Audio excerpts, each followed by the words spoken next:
त्र्यम्बकं यजामहे सुगन्धिं पुष्टिवर्धनम् उर्वारुकमिव बन्धनात् मृत्युर्मोक्ष्यमामृतात्। ॐ शान्तिः शान्तिः शान्तिः। ମା ମାତୃ ରଚନାବଳୀ ପାର୍ଟ 3 ଧମ୍ମପଦର ଟୀକା।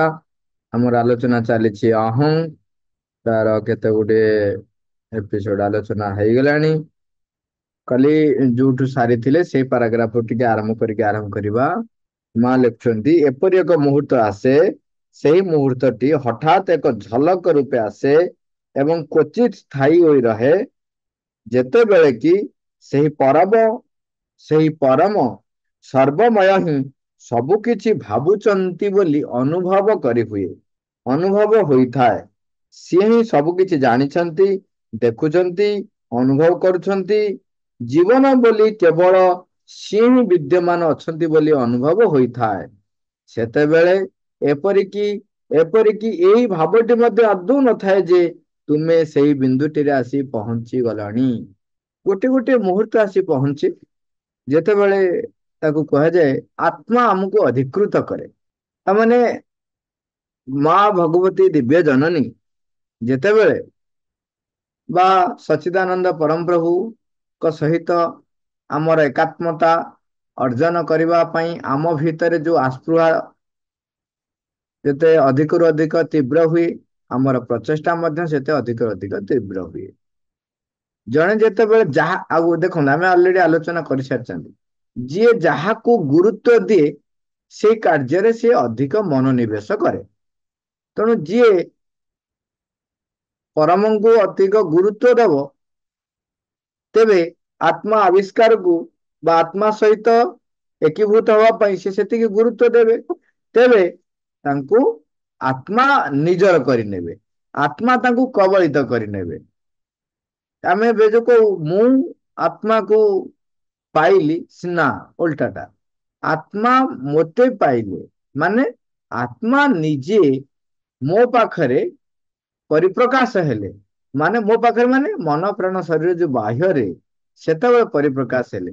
ଯେତେବେଳେ ଜଣେ ସେଇ ବାଟ ଦେଇକି ପ୍ରଚେଷ୍ଟା ରତ ରହିଛି ବା ପ୍ରୟାସ ରତ ରହିଛି, ସେଇଥିରେ ଯେତେବେଳେ ସେ ତାର ଆସ୍ପୃହା, ତାର ସଂକଳ୍ପ ସବୁ କିଛିକୁ କେନ୍ଦ୍ରୀଭୂତ କରିଛି କେବଳ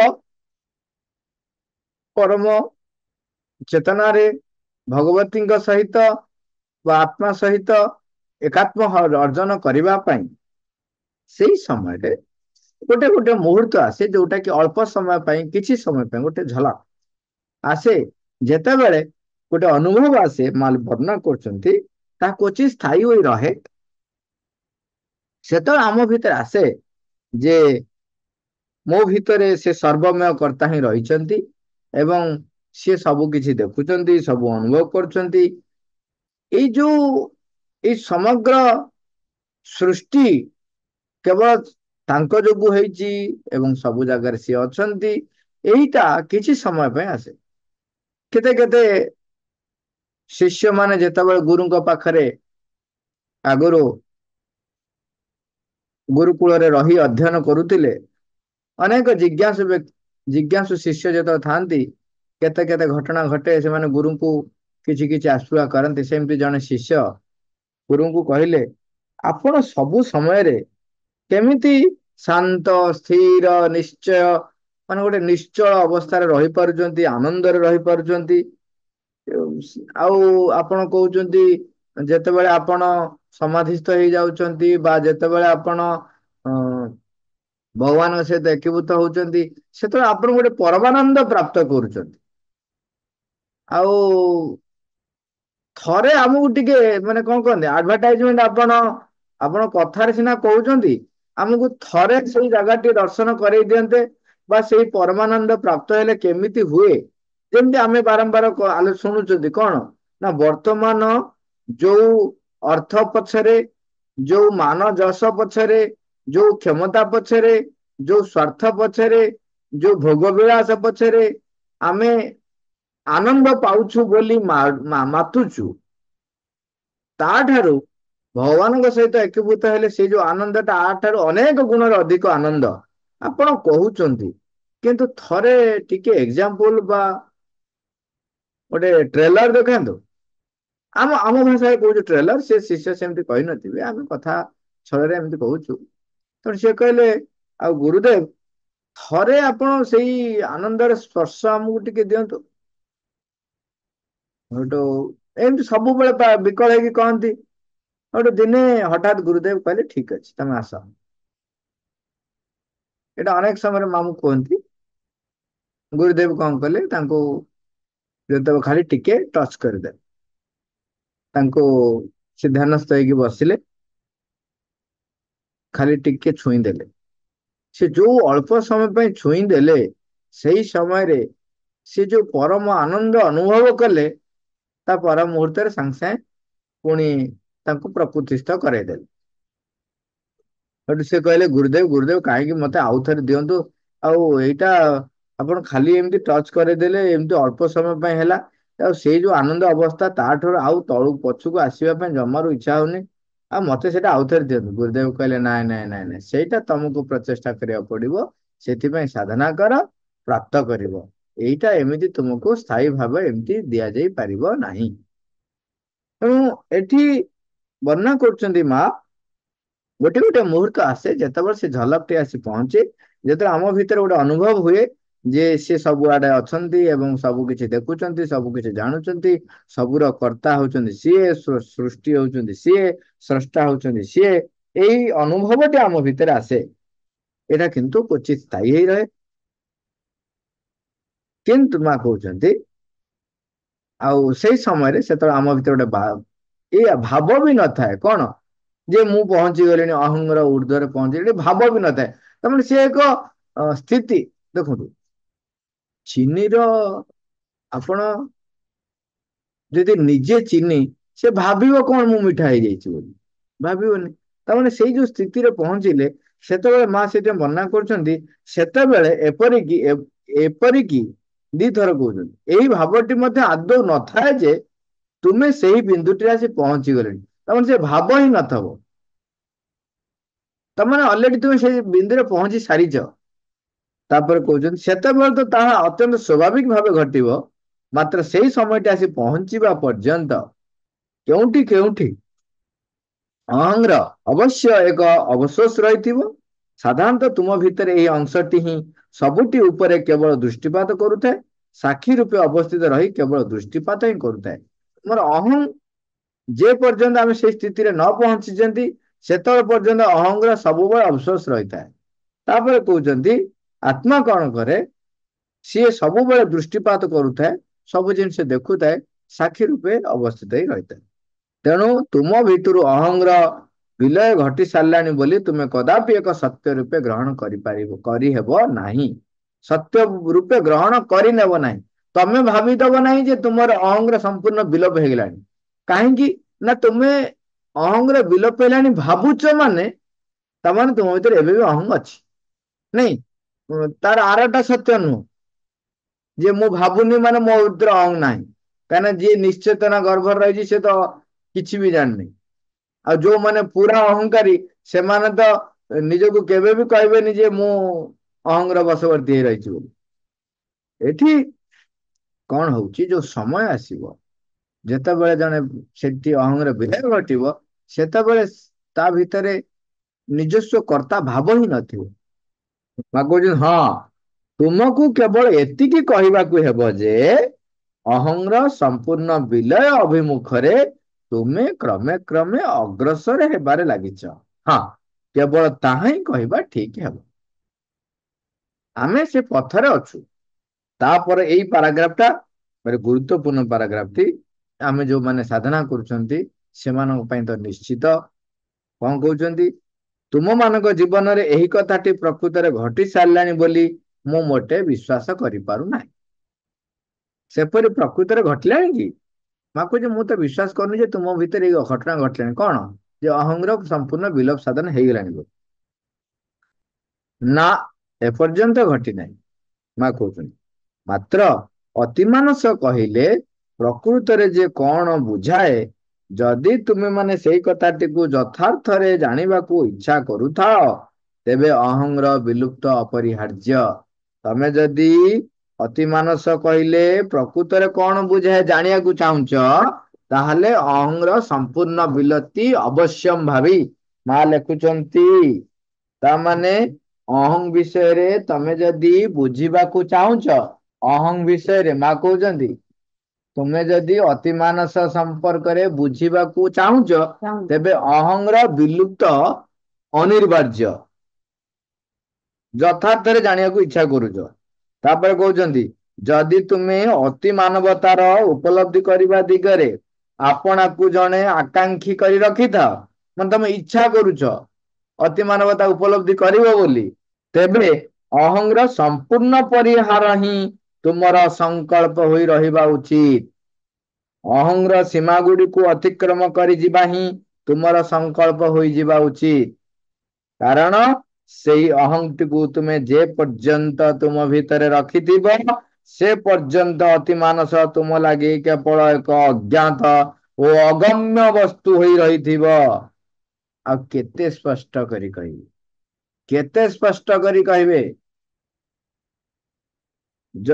ମାନେ ପ୍ରଥମେ କହିଲେ ଯଦି ଅତିମାନସ ପ୍ରକୃତରେ କଣ ବୁଝିବାକୁ ଇଚ୍ଛା କରୁଛ, ତାହେଲେ ଅହଂର ବିଲୁପ୍ତି ଅପରିହାର୍ଯ୍ୟ।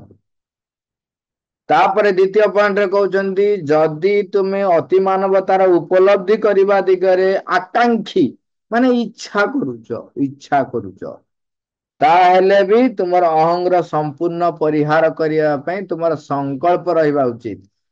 ତାର ଯଦି ଆମେ ଦେଖିବା, ଯଦି ଅହଂର ପରିହାରକୁ ଆମେ ସଂକଳ୍ପ କରୁନାହୁଁ ଯେ ନାଇଁ ମୋ ଭିତରେ ଅହଂ ରହିବ ନାହିଁ, ତାହେଲେ ତୁମେ ଅତି ମାନସ ପାଇଁ ଆକାଂକ୍ଷୀ ନୁହଁ। ଅହଂର ସୀମା ଗୁଡିକୁ ଅତିକ୍ରମ କରିଯିବା ହିଁ ତୁମର ସଂକଳ୍ପ ହୋଇଯିବା ଉଚିତ। ତାପରେ ତୃତୀୟରେ କହୁଛନ୍ତି ତୁମେ ସେଇ ଅହଂଟିକୁ ତୁମ ଭିତରେ ଯେ ପର୍ଯ୍ୟନ୍ତ ରଖିଥିବ, ସେ ପର୍ଯ୍ୟନ୍ତ ଅତିମାନସ ତୁମ ଲାଗି କେବଳ ଏକ ଅଜ୍ଞାତ ଏବଂ ଅଗମ୍ୟ ବସ୍ତୁ ହୋଇ ରହିଥିବ। ତାମାନେ ଅତିମାନ ସମ୍ବନ୍ଧରେ ତମର କିଛି ବି ଜ୍ଞାନ ହବନି। ମାତ୍ର ଯଦି ଉଦ୍ୟମ ଦ୍ୱାରା, ସାଧନା ଦ୍ୱାରା ଅଧିକରୁ ଅଧିକ ପ୍ରଭୁତ୍ୱ ଅର୍ଜନ କରି ତୁମେ ଆପଣାର ଅହଂଟି ଉପରେ ନିୟନ୍ତ୍ରଣ ହାସଲ କରିପାରିବ ଏବଂ ତାହାକୁ ଅତିକ୍ରମ କରି ଚାଲି ଯାଇପାରିବ, ଏପରିକି ତୁମ ଜୀବନର କ୍ଷୁଦ୍ରତମ ଅଂଶଟିରେ ମଧ୍ୟ ତୁମେ ଯଦି ସେ କଥା ସମ୍ଭବ କରିପାରିବ, ତେବେ ତାହା ତୁମ ଭିତରେ ସତେଅବା ଗୋଟିଏ ଝରକା ଖୋଲିଗଲା ପରି ହିଁ କାର୍ଯ୍ୟ କରିବ। ଯଦି ତୁମେ ଚେଷ୍ଟା କରୁଛ, ସାଧନା କରୁଛ, ଉଦ୍ୟମ କରୁଛ ଯେ ତୁମ ଅହଂ ଉପରେ ନିୟନ୍ତ୍ରଣ ହାସଲ କରିବା ପାଇଁ, ତାହେଲେ ତୁମେ ଅତିକ୍ରମ କରି ଚାଲି ଯାଇପାରିବ। ଆଉ ତୁମେ ଯେ ପର୍ଯ୍ୟନ୍ତ ତାକୁ ସମର୍ଥନ କରୁଥିବ, ତୁମେ ତାକୁ ସମର୍ଥନ କରୁଛ ମାନେ ତୁମେ ଚାରା, ଦାନା, ପାଣି ତାକୁ ଦେଇକି ବଢଉଛ, ତମେ ଆଉ କଣ କରିବ, ତାମାନେ ତୁମେ ଓଲଟା ଦିଗରେ ଯାଉଛ। ତେଣୁ ସେଇ ଅନୁସାରେ ଆମକୁ ସଚେତନ ହେବାକୁ ପଡିବ। ମାଲେ ଏଠି ରଖୁଛନ୍ତି ଯୋଉମାନେ ଚେଷ୍ଟା କରୁଛନ୍ତି, ଉଦ୍ୟମ କରୁଛନ୍ତି, ସାଧନା କରୁଛନ୍ତି ଅହଂ ଉପରେ ନିୟନ୍ତ୍ରଣ ହାସଲ କରିବା ପାଇଁ, ପ୍ରଭୁତ୍ୱ ଅର୍ଜନ କରିବା ପାଇଁ, ତାହେଲେ ତୁମ ଜୀବନର କ୍ଷୁଦ୍ରତମ ଅଂଶଟିରେ ମଧ୍ୟ ତୁମେ ଯଦି ସେ କଥା ସମ୍ଭବ କରିପାରିବ, ବା କହୁଛନ୍ତି ଏପରିକି କ୍ଷୁଦ୍ରତମ ଅଂଶରେ, ତାମାନେ କୌଣସି ଗୋଟିଏ ଜାଗାରେ ବି ତୁମେ ତୁମର ଅହଂ ଉପରେ ବିଜୟ ହାସଲ କରିବା ପାଇଁ ଯଦି ଚେଷ୍ଟା କଲ, ତାହେଲେ ତୁମ ଭିତରେ ସତେଅବା ଗୋଟିଏ ଝରକା ଖୋଲିଗଲା ପରେ ହିଁ କାର୍ଯ୍ୟ କରିବ। ତାମାନେ ତୁମ ଅହଂଙ୍କ ଉପରେ ତୁମେ ନିଜେ ଯଦି ମାଡ ନ ଦଉଛ, ଆଉ ତୁମେ ଯଦି ସବୁବେଳେ ନିଜକୁ ହିଁ ପ୍ରତିଷ୍ଠିତ କରିବା ପାଇଁ, ନିଜକୁ ଅହଂକୁ ପ୍ରତିଷ୍ଠିତ କରିବା ପାଇଁ ଯେତେ ପ୍ରକାରର ଯାବତୀୟ କାର୍ଯ୍ୟକଳାପ ଆପଣ କରୁଛନ୍ତି, ତାହେଲେ ସରିଗଲା ପାଠ। ଆମ ଚତୁଃପାର୍ଶ୍ଵରେ ଆମେ ଯୋଉଠି ଦେଖୁଛୁ, ସାଧାରଣ ଲୋକ ଦେଖନ୍ତୁ, ଆଶ୍ରମ ଦେଖନ୍ତୁ, ସାଧନା କରୁଥିବା ବ୍ୟକ୍ତି ଦେଖନ୍ତୁ, ଆମେ ଏଇ ଟିକେ ପୂର୍ବରୁ ଜଣେ କହୁଥିଲେ ଯେ ଆମେ ଯୋଉଠିକି ଯାଉଛୁ ଆଶ୍ରମ ବା ମାଙ୍କ ଆଶ୍ରମ ବା ଅନ୍ୟ କୌଣସି ମଠ ହଉ, ଯେତେବେଳେ ଯାଉଛୁ ଗୋଟେ ଅନ୍ୟ ପ୍ରକାର ଏକ ଭାବ ନେଇକି ଯାଉ, ଏବଂ ସେଠି ଯେତେବେଳେ କୌଣସି ଘଟଣା ଦେଖୁ, ତେବେ ତାହା ଆମକୁ ବହୁତ ବାଧେ ବା ଖରାପ ଲାଗେ। ତେଣୁ ଏଇଠି କେତେ ଗୁଡେ କଥା ରହୁଛି। ତାଙ୍କ ଦୃଷ୍ଟିକୋଣରୁ ଦେଖିଲେ ସେ ଗୋଟିଏ ପ୍ରକାରର ଭାବନା ରଖି ନେଇଛନ୍ତି ଏବଂ ତାହା ଯେତେବେଳେ ନ ଘଟୁଛି ସେତେବେଳେ ତାଙ୍କୁ ସେଟା ଦୁଃଖ ଲାଗୁଛି। ଆମ ଦୃଷ୍ଟିରୁ ଦେଖିଲେ ଯେ ସମସ୍ତଙ୍କ ଜୀବନ କ୍ଷେତ୍ରରେ, ସାଧନାର କ୍ଷେତ୍ରରେ ହଉ, ଯେକୌଣସି କ୍ଷେତ୍ରରେ ହଉ, ଗୋଟେ ସମୟ ଆସେ ଯେତେବେଳେ ଉତ୍ସାହ, ଆଗ୍ରହ, ସଂକଳ୍ପ ତୀବ୍ର ଥାଏ, ତାପରେ ଗୋଟେ ସମୟ ଥାଏ ପୁଣି ଡାଉନ କରିଯାଏ। ତାମାନେ ଧୀରେ ଧୀରେ ଧୀରେ ଧୀରେ ଆଶୁଆ କମିଯାଏ, ତୀବ୍ରତା କମିଯାଏ, ତାପରେ ବେଳେ ବେଳେ ଓଲଟା ଦିଗରେ ଆମେ ଯାଉ। କିନ୍ତୁ ସେଇ ଓଲଟା ଦିଗରେ ଯେତେବେଳେ ଯାଉଛୁ ସେତେବେଳେ ବି ଯଦି ଆମର ସଂକଳ୍ପଟି ରହିଥିବ ତେବେ ଉଠିବାର ସମ୍ଭାବନା ଅଛି, ନଚେତ ତଳକୁ ତଳକୁ ତଳକୁ ତଳକୁ ଧେଇ ଚାଲିଥିବେ। ଆଉ ଅନେକ ସମୟରେ ଲୋକେ ତାଙ୍କର ଅହଂକୁ ଭାରି ଭଲ ପାଆନ୍ତି ଏବଂ ତାଙ୍କୁ ଆପଣ ଯଦି କିଛି ଯୋଉଠି ଆଲୋଚନାରେ ଯଦି ସେ ଶୁଣିବେ, ଆମେ ବି ଶୁଣିଛୁ ଦେଖିଛୁ ଅନେକ ବ୍ୟକ୍ତି ରହିଛନ୍ତି, ସେମାନେ ଆଲୋଚନା ବେଳେ ଯଦି ଆଲୋଚନାରେ କୌଣସି କଥା ତାଙ୍କ ତାଙ୍କ ବ୍ୟକ୍ତି କୈନ୍ଦ୍ରିକକୁ ଆଘାତ ଦେଲା, ତେବେ ସେ କୁହନ୍ତି ଏ ଲୋକଟା ମତେ ଜାଣି ଶୁଣି ଦେଖେଇ ଦେଖେଇ କହୁଛି, ମତେ ଟାର୍ଗେଟ କରି କହୁଛନ୍ତି।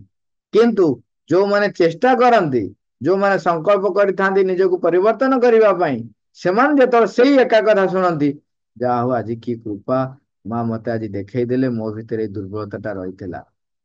ଏଇ ହଉଛି ଫରକ ଜଣେ ସାଧନା କରିବାକୁ ଚେଷ୍ଟା କରୁଛି ଆଉ ଜଣେ ଅହଂରେ ବସବାସ କରୁଛି। ଯିଏ ଅହଂରେ ବସବାସ କରୁଛି ସିଏ କହିବ ଏମାନେ ମତେ ଟାର୍ଗେଟ କରି କହୁଛନ୍ତି। ପାଚକରେ ଯିଏ କହୁଛି ସେ ଜାଣି ଶୁଣି ମତେ ଦେଖେଇକି କହୁଛି। ଆଉ ଯିଏ ସାଧନା କରୁଛି, ଯିଏ ପ୍ରଚେଷ୍ଟା କରୁଛି, ସିଏ ଅନୁଭବ କରିବ, କୃପା ଅନୁଭବ କରେ ଯେ ମା ମତେ ଦେଖେଇ ଦେଲେ ଏଇ ଦୁର୍ବଳତାଟି ମୋ ଭିତରେ ରହିଛି, ଯୋଉଟା କି ମାଙ୍କ ପାଖରେ ମୁଁ ରଖିବି, ରୂପାନ୍ତର ପାଇଁ ଥୋଇବି, ଆଲୋକ ଦିବ୍ୟ ଆଲୋକ ତା ଉପରେ ପଡିବ ଏବଂ ତାହା ରୂପାନ୍ତରିତ ହେଇଯିବ। ଏବଂ ସେଇ କହୁଛନ୍ତି ଯୋଉ ତୁମ ଜୀବନରେ ଗୋଟେ କ୍ଷୁଦ୍ର ଅଂଶରେ ବି ତମେ ଯଦି ତା ଉପରେ ସମ୍ଭବ କରେଇ ପାରିଲ, ସେଇଟା ବଡ କଥାଟା। ଯେକୌଣସି ଛୋଟିଆ କଥାଟେ ହଉ, ଯେକୌଣସି ଛୋଟିଆ କଥା କୌଣସି ଜାଗାରେ ବି ହଉ, ଆମେ ଆପଣ ଦେଖିବେ ସାନ ପିଲାଙ୍କ ସହିତ ବି ଆମେ ମିଶୁଛନ୍ତି, ଯୋଉମାନେ କି ଅତି ସରଳ, ସେଠି ବି ଆମେ ଅହଂକାରକୁ ପ୍ରକାଶ କରୁ। ତାକୁ ତା ସାଙ୍ଗରେ ଆମେ ଯେତେବେଳେ ଥଟା କରୁଛୁ ବା ଗେଲ ହଉଛୁ ବା ତାକୁ ଖେଳଉଛୁ, ଯଦି ସେ ମୋ ହିସାବରେ ନ ଖେଳିଲା ତେବେ ମତେ ବିରକ୍ତ ଲାଗେ। କଣ ଇଆଡେ ସିଆଡେ ବଲ ପକେଇ ଦଉଛି, ହଁ ଛୁଆ ଟା ପକେଇ ଦଉଛି, ତାପରେ ସାଙ୍ଗେ ସାଙ୍ଗେ ଭିତରେ ଆସେ, ନିଜ ଭିତରେ ଗୋଟେ ଭାବ ଆସେ। ତେଣୁ ସବୁ ଜାଗାରେ ଅହଂବାଦୀ ବ୍ୟକ୍ତି ମାନେ ନିଜର ଅହଂକାରକୁ ପ୍ରତିଷ୍ଠା କରନ୍ତି। ଆଉ ଯଦି ଆପଣ ଦେଖିବେ ସାନ ଛୁଆଟେ ଆପଣ ପାଖକୁ ନ ଆସିଲେ ଆଉ କାହା ପାଖକୁ ପଳେଇଲା, ଏଇ ସାଙ୍ଗେ ସାଙ୍ଗେ ଆମେ ସାଙ୍ଗେ ସାଙ୍ଗେ ଗୋଟେ କମେଣ୍ଟ ଦଉ, ମାନେ ସେଠି ବି ଆମର ଅହଂକୁ ଆମେ ପରିପ୍ରକାଶ କରୁ। ଛୋଟ ଛୋଟ କଥାରେ ମଧ୍ୟ ଯଦି ଏଇ ଅହଂକୁ ଉପରେ ପ୍ରଭୁତ୍ୱ ହାସଲ କରିବା ପାଇଁ ଆମେ ଚେଷ୍ଟା କରନ୍ତେ, ମା କହୁଛନ୍ତି ସେ ଟିକକ ଚେଷ୍ଟା କଣ ହବ ନା ତୁମ ଭିତରେ ଗୋଟେ ଝରକା ଖୋଲିଦବ, ଯୋଉଟା କି ଗୋଟେ ପଥ ପରି କାର୍ଯ୍ୟ କରିବ ଏବଂ ଯୋଉ ଝରକା ବାଟ ଦେଇ ଅତି ମାନସର ଝଲକ ତୁମେ ନିଶ୍ଚୟ ପାଇବ। ଯଦି ତୁମେ ଟିକେ ବି ଚେଷ୍ଟା କରିବ ତାହେଲେ ପାଇବ। ସେଇ ଝଲକଟି ପାଇବା ସମୟରେ ତୁମକୁ ତାହା ଏତେ ଅଧିକ ସୁନ୍ଦର ହୋଇ ପରିଦୃଶ୍ୟମାନ ହେବ ଯେ ତୁମେ ସଙ୍ଗେ ସଙ୍ଗେ ଆଉ ସବୁ କିଛିକୁ ନିଷ୍କୃତି ଲାଭ କରି, ଆଉ ସବୁ କିଛିରୁ ନିଷ୍କୃତି ଲାଭ କରି ଓ ସବୁ କିଛିକୁ ପଛରେ ପକାଇ ତାରି ଆଡକୁ ହିଁ ଅଗ୍ରସର ହୋଇଯିବାକୁ ବ୍ୟାକୁଳ ହୋଇପଡିବ। ଏପରିକି ସେଇ ଅହଂଟିକୁ ମଧ୍ୟ ପଛରେ ପକାଇ ବାହାରି ଆସିବ। ଯଦି ତୁମର ସେ ଝରକାଟି ଖୋଲିଦେଲ ଏବଂ ଟିକିଏ ବି ଅତିମାନସ ସମ୍ପର୍କରେ ତୁମେ ଆସିଗଲ ବା ଦେଖି ପକାଇଲ, ତେବେ ତୁମେ ନିଶ୍ଚୟ ସବୁ ଛାଡି ଛୁଡି ଦେଇ ପଳେଇବ। ଆଉ ଯଦି ଆମେ ଯଦି ଦେଖିବା ତାମାନେ ଏପର୍ଯ୍ୟନ୍ତ ଆମେ ଛାଡି ଛୁଡି ଯାଇନାହୁଁ। ଛାଡି ଛୁଡି ଯାଇନି ମାନେ ଜଙ୍ଗଲ ଯିବା କଥା କୁହାହଉନି, ଅହଂର ଯାବତୀୟ କାର୍ଯ୍ୟକଳାପକୁ ଛାଡି ନାହୁଁ, ତାମାନେ ଏପର୍ଯ୍ୟନ୍ତ ଆମେ ଅତି ମାନସର ଝଲକ ବି ପାଇନାହୁଁ।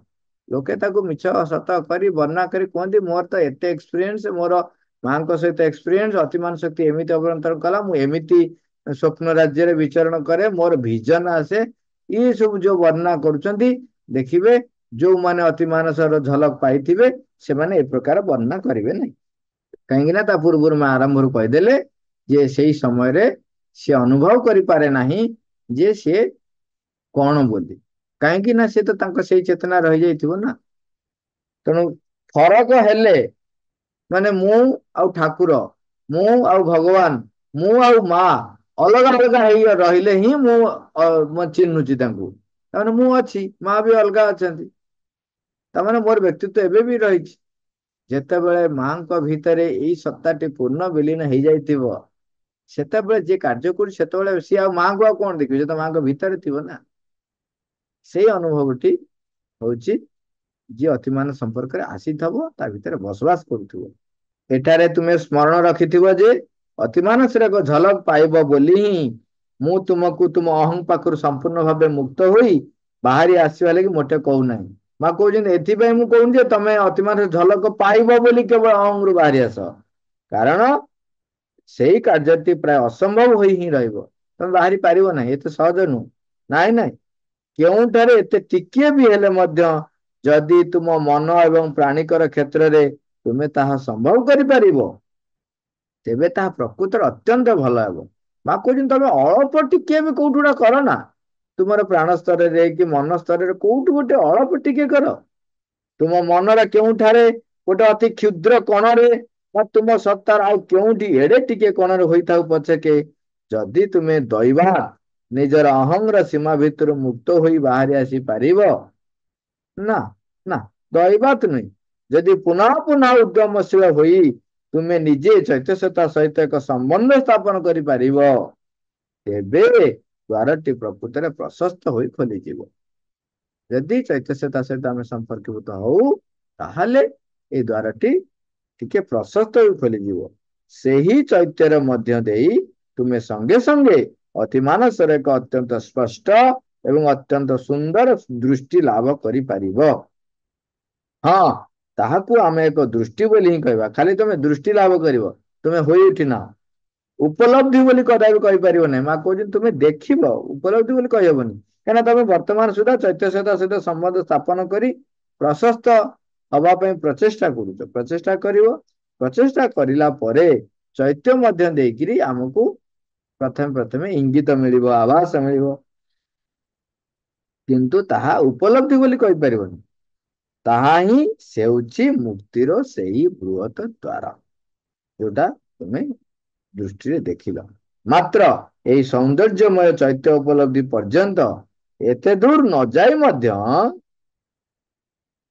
ଯଦି ତୁମେ ସଫଳ ଭାବରେ ତୁମ ମନ ଅଥବା ତୁମ ପ୍ରାଣିକର କେତେକ ଅଂଶକୁ ମୁକ୍ତ କରି ଆଣିପାରିବ, ତେବେ ତଦ୍ୱାରା ଦ୍ୱାରଟିଏ ଗୋଟିଏ ପ୍ରକାରର ରନ୍ଧ୍ର ଖୋଲିଯିବ। ସେ ଅସଲ ରନ୍ଧ୍ରଟି ଖୋଲିଯିବ। ମା କହୁଛନ୍ତି ତୁମେ ଚେଷ୍ଟା କରିବ, ସଂକଳ୍ପ କରିଲ, ଅତି ମାନସ ମାନେ ତମର ଟିକେ ଟିକେ ବିଜୟ ହାସଲ କଲ, ସେଇ ଝରକା ବାଟ ଦେଇକିରି ତୁମର ଅତି ମାନସ ଆଲୋକକୁ ଦେଖି ପାରୁଛ। ତେବେ ଯେତେବେଳେ ଦେଖିପାରୁଛ, ସେତେବେଳେ ତାକୁ କେବଳ ଦୃଷ୍ଟି ବୋଲି କହିବ, ଉପଲବ୍ଧି ନୁହଁ।